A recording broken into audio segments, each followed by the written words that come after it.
Shalom, saudara jemaat yang dikasihi Tuhan. Pesan pastoral pada hari ini saya akan berbicara mengenai kedatangan Tuhan yang kedua kali.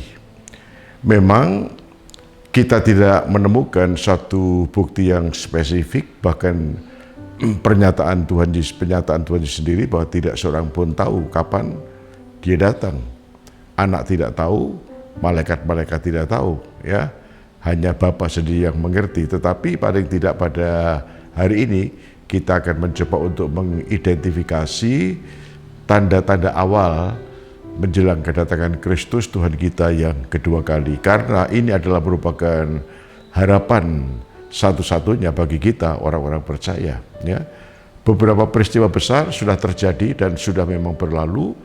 Waktu Yesus lahir, dalam peristiwa Natal yang kita peringati setiap tahun, kelahiran Kristus sudah berlalu, ya, dan sudah terjadi, dan kemudian kehidupan dan pelayanan Tuhan, bahkan wafatnya, penderitaan dan kematiannya sudah terjadi, dan kebangkitannya juga melalui Paskah sudah terjadi, kenaikannya juga sudah kita tahu, dan sekarang yang belum pernah terjadi dan hanya satu kali akan terjadi, itulah kedatangan Tuhan yang kedua kali, dan itulah harapan tertinggi dari kita semua umat Tuhan. Ya, saya ingin mengutip apa yang dituliskan oleh Matius dalam Injilnya, dalam Injil Matius pasal 24. Matius pasal 24 ayat 1 sampai dengan ayat-ayat berikutnya. Ya. Sesudah itu Yesus keluar dari bait Allah lalu pergi, maka datanglah murid-muridnya dan menunjuk kepada bangunan-bangunan bait Allah. Ia berkata kepada mereka, "Kamu melihat semuanya itu? Aku berkata kepadamu, sesungguhnya tidak ada satu batu pun di sini akan dibiarkan terletak di atas batu yang lain, semuanya akan diruntuhkan." Ketika Yesus duduk di atas bukit Zaitun, datanglah murid-muridnya kepadanya untuk bercakap-cakap sendirian dengan dia. Kata mereka, "Katakanlah kepada kami, bila manakah itu akan terjadi dan apakah tanda kedatanganmu dan tanda kesudahan dunia?" Jawab Yesus kepada mereka, "Waspadalah supaya jangan ada orang yang menyesatkan kamu. Sebab banyak orang akan datang dengan memakai namaku dan berkata, akulah Mesias, dan mereka akan menyesatkan banyak orang. Kamu akan mendengar deru perang atau kabar-kabar tentang perang, namun berawas-awaslah, jangan kamu gelisah, sebab semuanya itu harus terjadi, tetapi itu belum kesudahannya. Sebab bangsa akan bangkit melawan bangsa, dan kerajaan melawan kerajaan, akan ada kelaparan dan gempa bumi di berbagai tempat. Akan tetapi semuanya itu barulah permulaan penderitaan menjelang zaman baru. Pada waktu itu kamu akan diserahkan supaya disiksa, dan kamu akan dibunuh dan akan dibenci semua bangsa oleh karena namaku, dan banyak orang akan murtad, dan mereka akan saling menyerahkan dan saling membenci. Banyak nabi palsu akan muncul dan menyesatkan banyak orang, dan karena makin bertambahnya kedurhakaan, maka kasih kebanyakan orang akan menjadi dingin. Tetapi orang yang bertahan sampai pada kesudahannya akan selamat, dan Injil kerajaan ini akan diberitakan di seluruh dunia menjadi kesaksian bagi semua bangsa. Sesudah itu barulah tiba kesudahannya. Nah, murid-murid menunjuk pada satu bangunan yang sangat fenomenal, itulah bangunan bait Allah. Dan bangunan bait Allah ini adalah bangunan yang awalnya dibangun oleh Salomo, ya, oleh Raja Salomo, namun kemudian ketika orang-orang Babel menjarah bangsa itu dan menghancurkannya, ya, Kemudian bangsa Israel memugar, memperbaiki kembali, dan kemudian disempurnakan, dibangun kembali oleh Herodes yang lebih megah lagi, ya. Baik. Lalu rupa-rupanya bangunannya adalah bangunan sangat fenomenal dan bangunan kebanggaan dari masyarakat Yahudi, ya. Lalu murid-murid berkata kepada Tuhan, "Guru, coba lihat tuh bangunannya begitu megah. Semua orang mengagumi bangunan itu." Di luar dugaan Tuhan Yesus memberikan satu jawaban, "Aku berkata kepadamu, satu kali nanti kamu akan melihat, kamu tidak bisa melihat satu batu tersusun di atas yang lain. Semua akan diruntuhkan."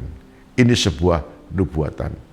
Dan ternyata apa yang diucapkan oleh Tuhan Yesus pada zaman itu kepada murid-muridnya, itu digenapi 37 tahun kemudian. Ya, 37 tahun kemudian ketika Jenderal Titus menjarah Yerusalem dan kemudian menghancurkan, mengalahkan Yerusalem, menghancurkannya, infrastruktur termasuk Bait Allah ini, ya. Sehingga apa yang dikatakan Tuhan 37 tahun yang lalu, kemudian kita melihat bahwa betul-betul tidak ada satu batu yang tersusun satu di antara yang lain. Dan memang kalau Anda pergi ke sana, memang masih ada di bagian tembok barat, kalau tidak salah ya, tembok barat itu masih ada bekas bangunan memang tersusun, masih satu yang lain. Mungkin pagarnya itu ya, saya tidak tahu. Nah, itu masih tersusun. Sengaja ditinggalkan oleh Jenderal Titus untuk membuktikan kepada dunia, kepada masyarakat dunia, kepada kita abad ini, betapa hebatnya, betapa dahsyatnya kekuatan dari Titus ini, tentara Titus ini, Romawi ini, ya, sehingga batu-batu yang begitu besar diruntuhkan satu dengan yang lain. Nah, itu sudah digenapi 37 tahun kemudian. Nah, lalu kemudian murid-murid bertanya, "Tuhan, bila mana itu akan terjadi, ya, kapan itu akan terjadi, dan apakah tanda-tanda kesudahan dunia ini, dan apakah tanda kedatanganmu?" Nah, ini yang coba kita renungkan pada hari ini, ya. Jadi apa yang dikatakan Tuhan Yesus bahwa tidak ada satu batu yang tersusun di antara yang lain, di antara batu yang lain, yaitu sudah digenapi. Saya bilang tadi 37 tahun setelah Yesus bernubuat seperti itu. Lalu kemudian Tuhan ketika menyampaikan, menjawab pertanyaan murid-murid, kapan ke tanda-tanda dunia, akhir dunia ini, dan tanda-tanda kedatangannya kembali, ya. Memang sekali lagi ingin saya katakan bahwa tidak seorang pun tahu, ya, dan apalagi saya, ya, tidak seorang pun tahu. Tapi kita akan mencoba untuk mengidentifikasi apa yang diucapkan oleh Tuhan. Jadi sebagai satu prolog, satu pendahuluan, tanda-tanda yang mendahului, ya, kedatangan Kristus yang kedua kali. Nah, kalau Anda lihat di sana, paling tidak kita menemukan ada 8 tanda. Yang pertama adalah munculnya penyesat-penyesat. Pada ayat 4 dan ayat 5, munculnya penyesat-penyesat, ada penyesatan-penyesatan, ya. Jadi bukan hanya pada abad awal saja muncul penyesat-penyesat, ajaran-ajaran yang menyesatkan, tapi dari tahun ke tahun, dari satu generasi pada generasi, sampai pada generasi kita hari ini, maka jumlah penyesat-penyesat itu makin banyak. Dan begitu banyak orang-orang Kristen, anak-anak Tuhan yang tidak bertumbuh menjadi dewasa, mudah disesatkan. Ya kan? Tentu saya tidak punya waktu untuk berbicara banyak tentang apa saja penyesat-penyesat. Ya kan? Banyak sekali. Sedikit saja, mungkin ada Mormon, ada Saksi Yehova, ada Christian Science, masih banyak yang lain lagi. Ya. Dari waktu ke waktu sekali lagi jumlah itu makin bertambah. Ya. Dan begitu banyak orang Kristen yang tidak bertumbuh dewasa menjadi korban dari penyesat-penyesat seperti ini. Nah, sebab itu, ya, doa dan harapan saya sebagai gembala jemaat agar seluruh jemaatnya digembalakan pada dalam gereja utusan Pentakosta Indonesia Madiun ini bertumbuh menjadi dewasa.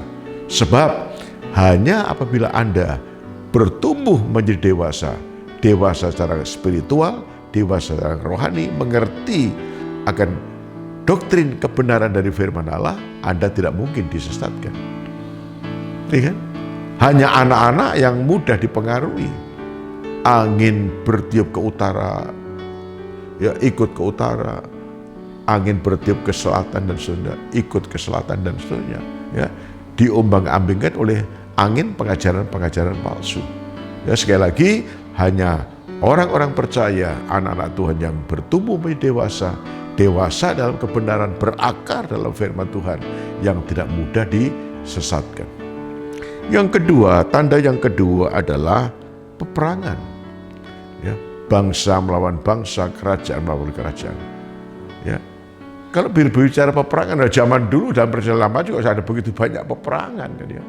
Ya. Dunia ini memang tidak pernah sepi dari peperangan-peperangan. Tapi kita melihat intensitas dari peperangan dari waktu ke waktu, wah itu makin melebar. Ya. Frekuensinya juga makin dahsyat peperangan itu. Contoh yang kita lihat, peperangan antara dua negara besar, Rusia dan Ukraina ini belum selesai sampai hari ini. Dan memberikan satu dampak negatif, ya, krisis multidimensi, dampak ekonomi, dampak politik, dampak banyak hal lah, ya, akibat peperangan ini yang belum selesai. Dan tentu kita melihat bahwa orang atau dunia sekarang ini sedang berada dalam satu situasi, dalam satu kecemasan. Bagaimana China itu akan mencoba menginvasi di Taiwan. Karena dianggap Taiwan itu menjadi bagian dari China. Ya, Taiwan tidak mengakui ini, tapi China mengakui. Dan bagi China tidak ada solusi lain kecuali tindakan militer. Perang tentunya kan ya. Ketegangan dalam Laut Cina Selatan, di Laut Cina Selatan. Beberapa negara ASEAN terseret kasus ini. Dan banyak yang lain. Dan ada seorang yang meramalkan katanya akan terjadi perang besar di Asia ini. Antara antara Australia dan Indonesia. Nah itu cuma ramalan-ramalan seperti itu. Tapi kita melihat bahwa nubuatan yang dikatakan oleh Tuhan itu tidak pernah tidak digenapi. Semua digenapi. Peperangan satu dapat dilerai, meledak perang yang baru. Perang baru belum dapat dicari solusi perdamaiannya, muncul lagi konflik yang baru. Nah itulah situasi kita pada hari ini. Ya, situasi dunia di mana Anda dan saya hidup hari ini. Kita melihat juga yang ketiga, kelaparan. Ya, kelaparan, bencana alam, gempa bumi, kelaparan. Nah dulu kan kalau kita bicara kelaparan itu kan langsung kita menunjuk pada Afrika, begitu kan? Begitu banyak orang miskin dan kelaparan di sana.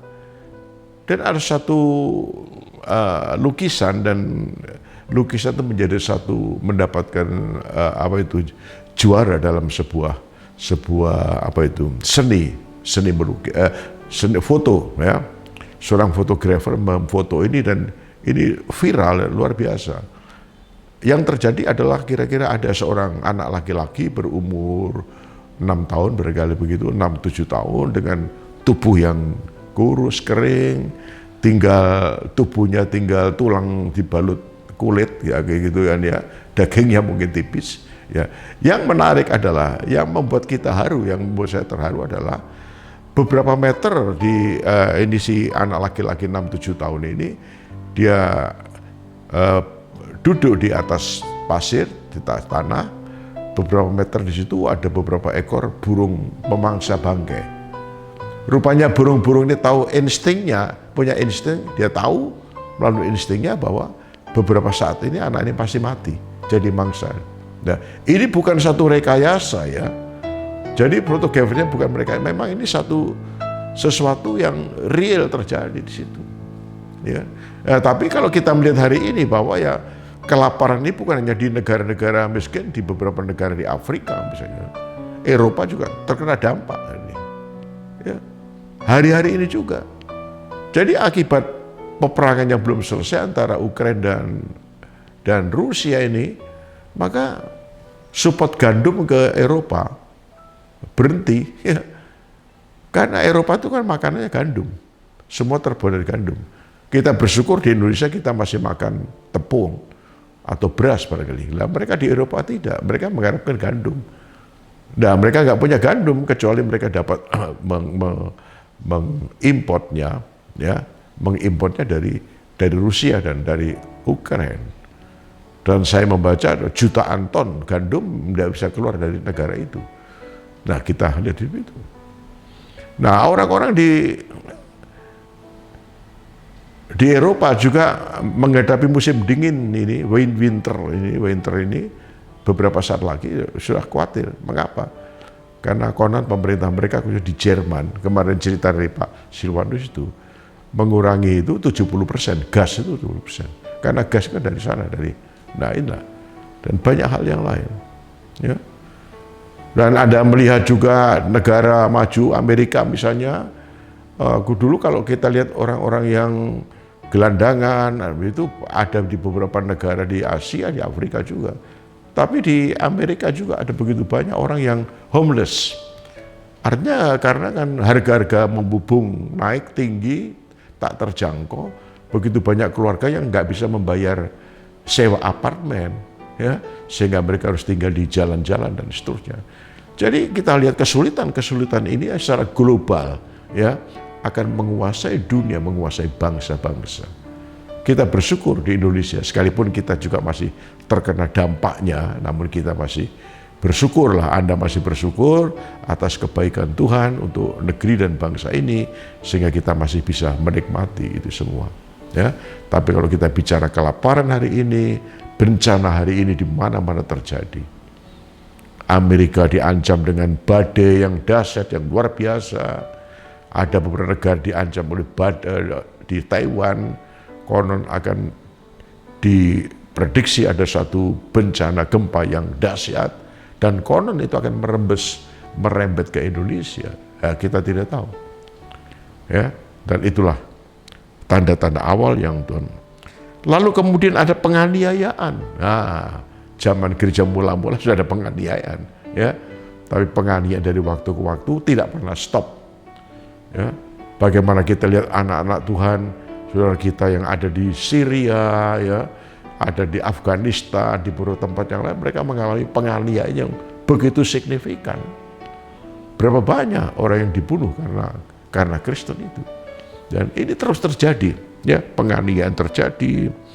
Lalu kemudian kita melihat kemurtatan juga. Nah, ya, jadi jangan Anda tidak perlu risau kalau ada orang Kristen yang murtad, ya, karena nubuatan memang begitu, ada kemurtatan. Ya, kemurtatan itu bisa terjadi karena masalah faktor-faktor ekonomi, ya, kesulitan ekonomi, orang bisa murtad, faktor tekanan, ya, nah, itu penganiayaan, itu bisa terjadi kemurtatan, penyesatan, ya, itu orang bisa mengalami kemurtatan, ya. Bersyukur, dan saya berdoa Anda tetap berdiri teguh dalam iman, ya.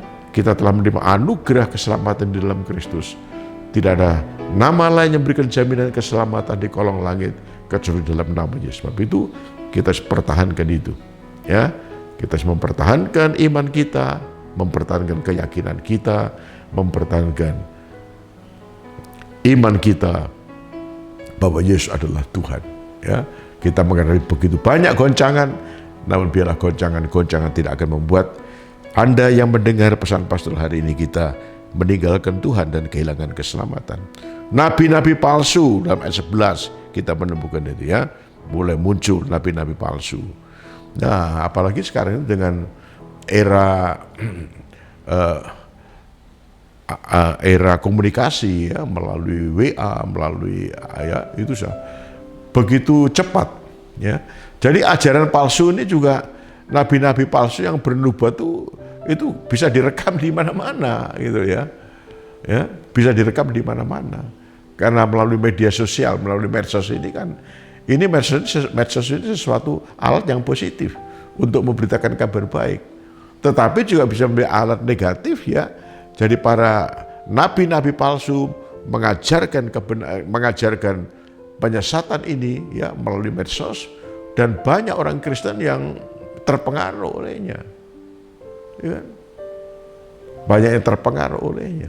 Nah, sebab itu sekali lagi ingin saya katakan bahwa yang penting adalah bagaimana Anda menjadi bertumbuh, ya, Anda menjadi dewasa, kuat dalam kebenaran firman Allah. Apapun yang dilakukan oleh para nabi palsu, pengajar-pengajar palsu, Anda tetap eksis dan berdiri di dalam kebenaran. Ya, itulah. Ya, kita melihat yang ketujuh pada ayat 12 tadi, kehilangan kasih. Karena banyaknya pendurhakaan, ya, banyaknya kejahatan, maka kasih ini semakin langka. Sebab itu, marilah Anda dan saya, kita sebagai orang-orang percaya, kita mengamalkan kasih persaudaraan. Kita telah menerima kasih anugerah Tuhan yang besar di dalam hidup kita. Kasih yang dinyatakan melalui pengampunannya, pemeliharaan. Marilah kita juga mengimpartasikan cinta kasih kita kepada orang lain, yang papa, yang menderita, yang membutuhkan uluran tangan kita. Ya, begitu banyak orang egois hari-hari ini, ya, karena menghadapi kesulitan yang multidimensi seperti itu, krisis yang multidimensi seperti itu, orang mempertahankan dirinya sendiri, mempertahankan nyawanya sendiri, tidak pernah peduli berpikir tentang orang lain.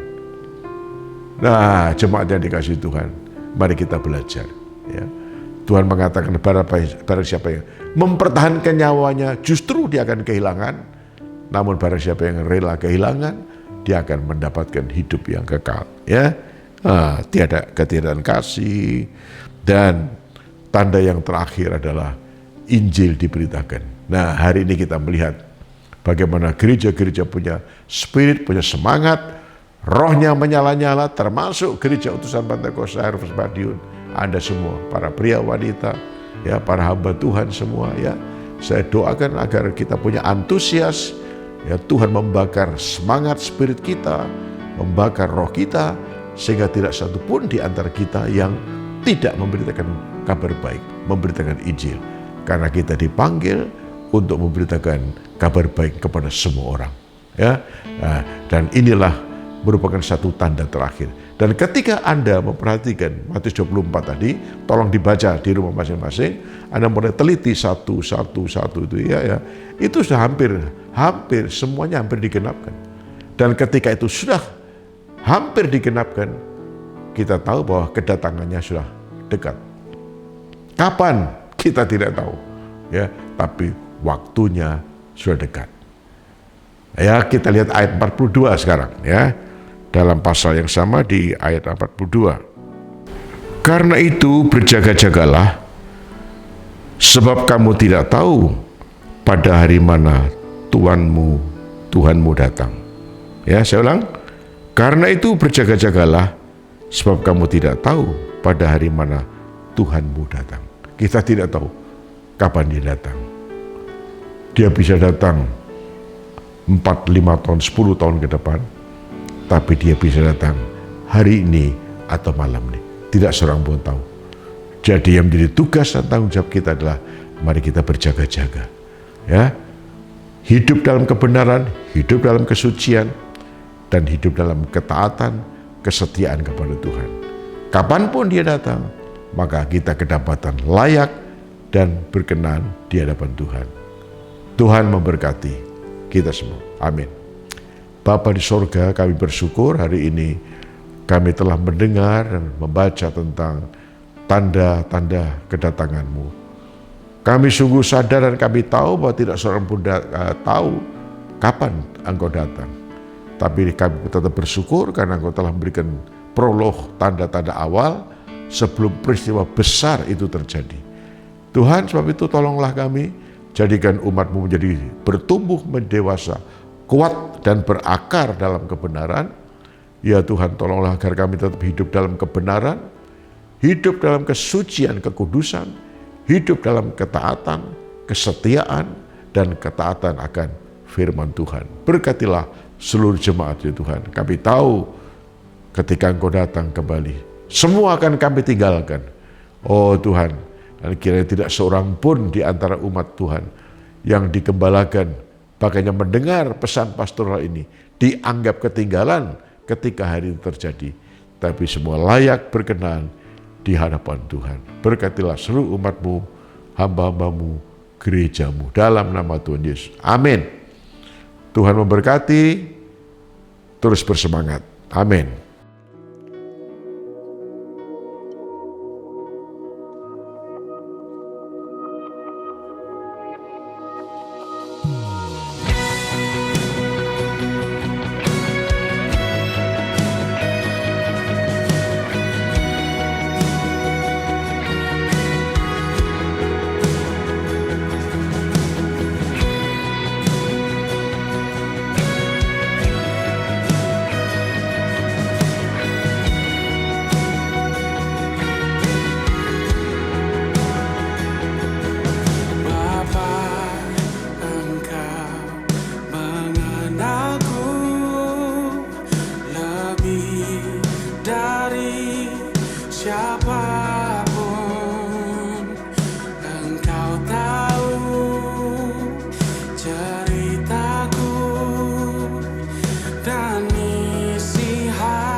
Aku kan setia.